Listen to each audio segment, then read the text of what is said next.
जय श्री कृष्ण। नमस्कार दोस्तों, स्वागत है आप सभी का मेरे YouTube चैनल पर। दोस्तों, आज मैं सावन मास के 15वें अध्याय की कथा का श्रवण करा रही हूँ।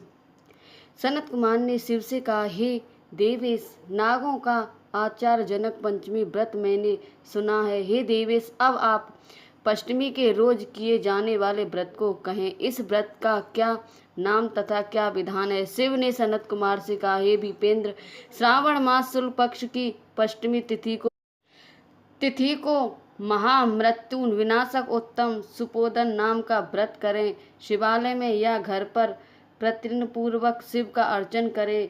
सविधि दाल आटे भात को नैवेद्य नमक सहित आम का साग तरकारी रखे। ब्राह्मणों को नैवेद्य पदार्थों को वायन दे। जो विधि से व्रत को करता है उसे अनंत पुण्य प्राप्त हो जाता है। इस संबंध में प्राचीन कथानक कहते हैं, रोहित नाम का एक राजा बहुत समय तक अपुत्र वाला था। उसने पुत्रार्थ अत्यंत कठिन तप किया। तप के प्रभाव से प्रकट हो ब्रह्मा ने उससे कहा, हे राजन, तेरे भाग्य में पुत्र नहीं है। फिर भी वह पुत्र पदार्थ कठिन समस्या करता ही रहा। संकट में होकर ब्रह्मा फिर प्रकट हो बोले, हे राजन, तुम्हें मेरा दिया हुआ जो पुत्र होगा वह अल्पायु होगा। इस प्रश्न पर राजा और रानी ने यो निश्चय किया कि पुत्र प्राप्ति से बांझपन तो हट जाएगा, लोक में अपुत्र होने की निंदा तो मिट जाएगी। यही बहुत ब्रह्मा के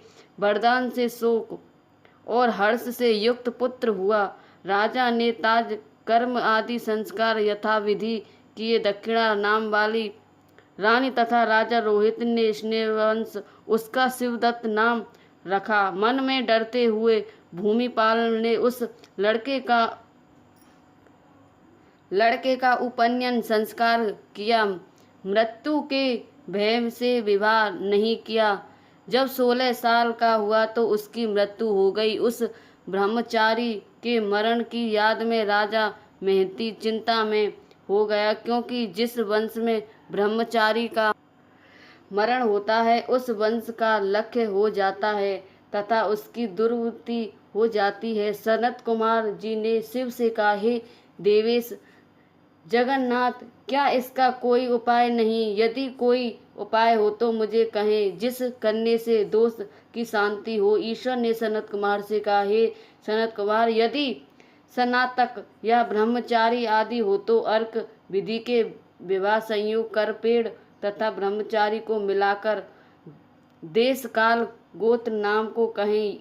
यह कहे कि मैं मरे ब्रह्मचारी की शांति के लिए वैसर्गिक व्रत करता हूँ। देश काल को याद कर कहे मैं अर्क विवाह करूँगा। शून्य से अभ्युदत्य कर पीपल शाखा तथा सबको हल्दी और तेल के द्वारा लेप कर पीले सूत से वेष्टिक करें। दो पीले कपड़े द्वारा आच्छादित करें। अग्नि स्थापना का कर विवाह विधि द्वारा आधारंत हवन करें। अग्नि में बृहस्पति कामचार व्याहतियों से ओम होम कर इष्टक्रंद संग होम कर कर्म को समाप्त करें। यथाविधि पीपल की डाल तथा मत सबको जला दे। मरण योग हो तो उसके लिए इस व्रत को 6 साल तक करें। ईश्वर ने सनत कुमार से कहा, हे विपेंद्र, राजा ने ब्राह्मणों से यह विधि को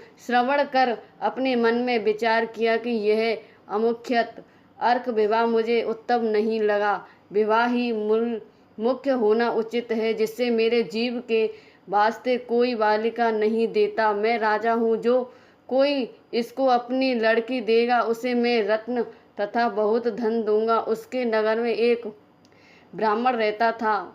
वह दूसरे देश गया हुआ था। उसकी प्रथम मृत पत्नी से एक लड़की थी। दूसरी विवाहित स्त्री बहुत दृष्टा थी।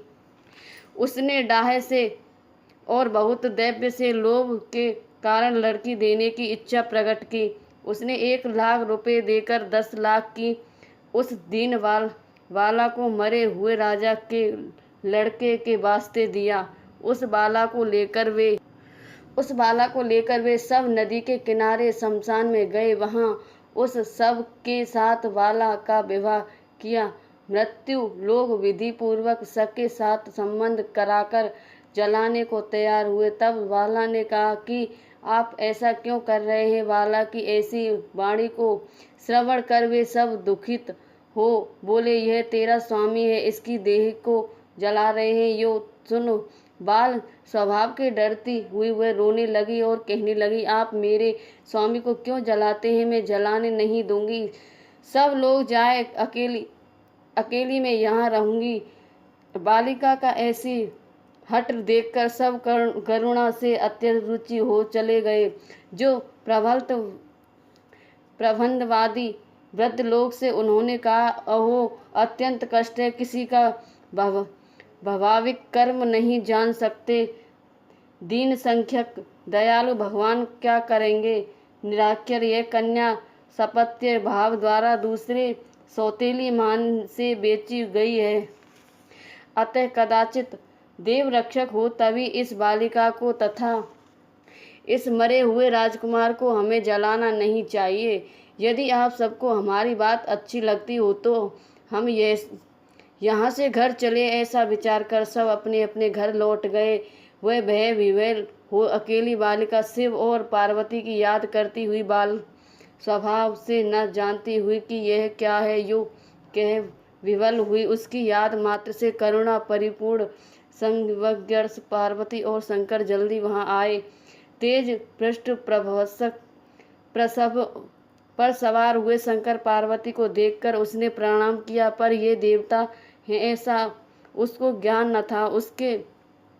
उनके आ जाने से उसे बहुत अवशासन हुआ तथा उसने बोली, क्या मेरे स्वामी उठेंगे या नहीं। उसके बाल भाव तथा दया से आदर शंकर पार्वती ने कहा, हे बोले, तेरी माता ने सुपोदन नाम का व्रत किया था। तिल तथा जल लेकर उसके फल को संकल्प कर अपने स्वामी को दे दे तथा मरे हुए पति से कहा कि जो मेरी माँ ने सुपोदन नामक व्रत किया था उसके प्रभाव से मेरा पति उठ जाएगा। उसने शंकर और पार्वती से कथाना अनुसार किया। सुपोदन नामक व्रत के प्रभाव से शिवदत्त उठ गया। शंकर और पार्वती ने उस बाला को प्रदोपदेश देखकर अत्यंत अंतर्ध्यान हो गए। श्री शंकर ने जाने पर शिवदत्त ने उसी कन्या से पूछा, तुम कौन हो, मैं कैसे यहाँ आया। कन्या ने शिवदत्त से सारी कथा कह दी और उस प्रकार रात भी